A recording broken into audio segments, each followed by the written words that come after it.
हुजूर, आपको घोड़सवारी का शौक कब शुरू हुआ और किसने आपको सिखाया? ये कौन बोल रहा है, आप? जी।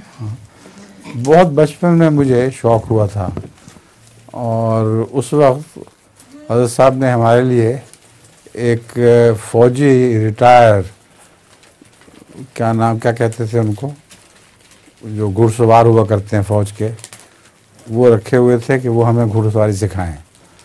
तो उन्होंने हमें जो घुड़सवारी के दाव सिखाए, वो ख़ास तौर पर ये बात बताई कि दोनों घुटने घोड़े की पीठ से इस तरह दबा के रखो कि अगर सवारी से पहले एक चवन्नी घुटने और घोड़ी की पीठ के दरमियान डाल दी जाए तो वापस आके वो चवन्नी जब पाँव अलग करोगे तो फिर गिरे, रास्ते में ना गिरे।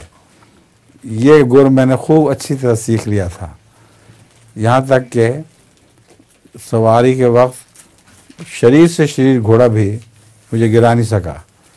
खुद वो गिर जाया करता था मगर मेरे घुटने अलग नहीं होते थे। ठीक है, जज़ाकल्लाह। बहुत बचपन की बात है। उसके बाद तो फिर मैंने नंगी पीठ की सवारी शुरू कर दी थी। आपकी एक तस्वीर देखी है? देखी है? जी। हाँ।